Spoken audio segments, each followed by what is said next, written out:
ಆತ್ಮೀಯ H16 news ಅರ್ಥಾತ್ ಹೇ ಸಿದ್ಧಾರ್ಮಗೆ ಸ್ವಾಗತ. ನಾನು ನಿಮ್ಮ MI ಅಥವಾ ಮಲ್ಲಪ್ಪ ಜೂತವರ ಆತ್ಮೀಯರೇ. ಕೌಸಲಗಿ ತಾಲೂಕು ಆಗಬೇಕಂತ ಹೇಳಿ ಜನ ಬಹಳ ವರ್ಷಗಳಿಂದ ಬೇಡಿಕೆ ಇಡ್ತಾ ಬಂದಿದ್ದಾರೆ, ದಶಕಗಳಿಂದ. ಆದರೂ ಆಗ್ತಾ ಇಲ್ಲ.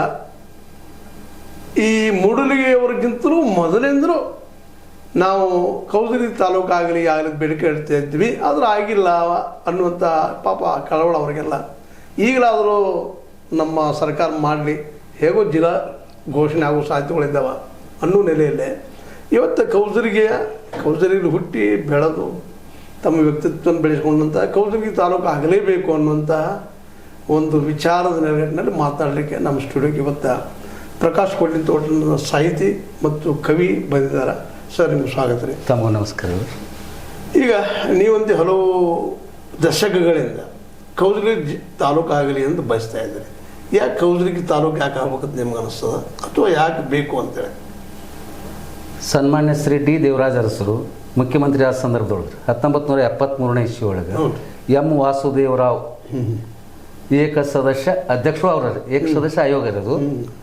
ಅವರು ಯಾವ ಭಾಗ ಅಭಿವೃದ್ಧಿ ಆಗಿಲ್ಲ ಮತ್ತು ಯಾವ ಜನಕ್ಕೆ ಅಲ್ಲಿ ಜನನೂ ಅಭಿವೃದ್ಧಿ ಆಗ್ಬೇಕು, ಆಡಳಿತ ದೃಷ್ಟಿಯಿಂದ ಅವ್ರಿಗೆ ಅನುಕೂಲ ಆಗಬೇಕು. ಈ ಹಿನ್ನೆಲೆ ದೇವರಾಜ ಅರಸರು ಹೊಂದಿದ್ರು ಅದನ್ನು, ಆ ವಿಚಾರ ಇಟ್ಕೊಂಡು ಅವರು ರಾಜ್ಯದಲ್ಲಿ ಹೊಸ ಜಿಲ್ಲೆ ಮತ್ತು ತಾಲೂಕುಗಳನ್ನು ಸೃಷ್ಟಿ ಮಾಡುವಂಥ ವಿಚಾರ ದೇವರಾಜ ಅರಸರು ಮೊಟ್ಟ ಮೊದಲು ಬಂದಿದ್ರು 73ನೇ ಇಸ್ವಿ. ಅಂದ್ರೆ ಸಣ್ಣ ಜಿಲ್ಲೆಗಳಾದಪ್ಪ ಆಡಳಿತ ಸುಗಮ ಈ ಹಿನ್ನೆಲೆಯೊಳಗೆ 1973 ನಮ್ಮ ಕೌದಲಿ ಒಳಗೆ RM ವಿರಕ್ತ ಮಠ ಅಂತೇಳಿ ಒಬ್ಬರು ಒಳ್ಳೆ ಸೋಷಲ್ ವರ್ಕರ್ ಇದ್ರು, ಯಂಗ್ ಸ್ಟಾರ್ ಇದ್ರಿ. ಅವರು ಅವರ ಗಮನಕ್ಕೆ ಬಂತಿರೋದು.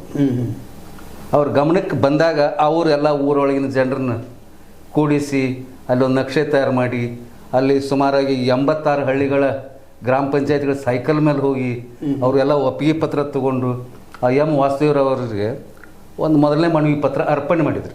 ಅದ್ರ ಕೂಡ BA ದೇಸಾಯಿ ಅಂತೇಳಿ ಒಬ್ಬರು ಹುಬ್ಬಳ್ಳಿ ಒಳಗದಾರ ಅವರು ಮತ್ತು AK ಕೊಟ್ರಶೆಟ್ಟಿ ಮತ್ತು VS ಕೌದಲಗಿ ಇವರು ಮೂವರನ್ನು ಕೌದಲಿ ಕಳಿಸಿ ಇವರಿಗೂ ಮನವಿ ಪತ್ರವನ್ನು 73ನೇ ಇಸ್ವಿ ಒಳಗೆ ಅದನ್ನು ಅರ್ಪಣೆ ಮಾಡಿದ್ರು.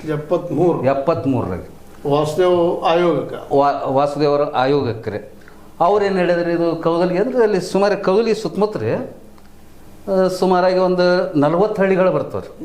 ಅವು ಎಷ್ಟು ಅಂದ್ರೆ 10 ಕಿಲೋಮೀಟ್ರ್, 15 ಕಿಲೋಮೀಟ್ರ್, 20 ಕಿಲೋಮೀಟ್ರ್ ಸರೌಂಡಿಂಗ್ ಇರೋದು. ಈಗ ಹೊಸ ತಾಲೂಕುಗಳು ಮತ್ತೆ ಇವ್ರಿಗೆ ನಮಗೆ